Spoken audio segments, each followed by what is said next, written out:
आपल्याला तालुक्यातल्या लोकांना ह्याच गोष्टीसाठी सत्ता पाहिजे.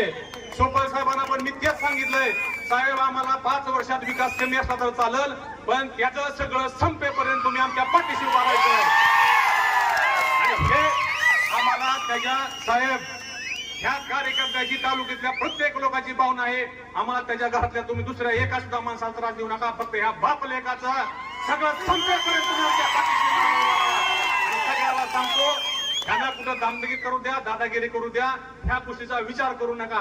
दादागिरी करणं हे तुम्ही लाखो कार्यकर्ते आहेत, कुठं तरी एखाद्या रस्त्यात उभारला, कुठंतरी गपचूप सापडला, त्याच्या अंगावर जायचं, त्याला कुठंतरी बोलायचं, कुठं टेटस ठेवलं तर एखादी शिवी द्यायची. अरे बाकर आम्ही सगळंच करतोय, आम्ही रोज मारची काय तुझ्या दारासमोर रोज जातोय.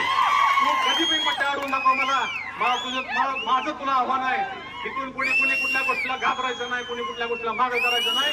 सोपल साहेबांनी फक्त या सभेत आम्हाला शब्द द्यायचा आहे की आपण निवडून आल्यानंतर, आपलं सरकार आल्यानंतर फक्त ह्या 2 बापलेकाच्या मागं लागायचं, त्यांच्या चौकट्यावर लावायचं आणि ह्याला डिस्टर्ब करायचं.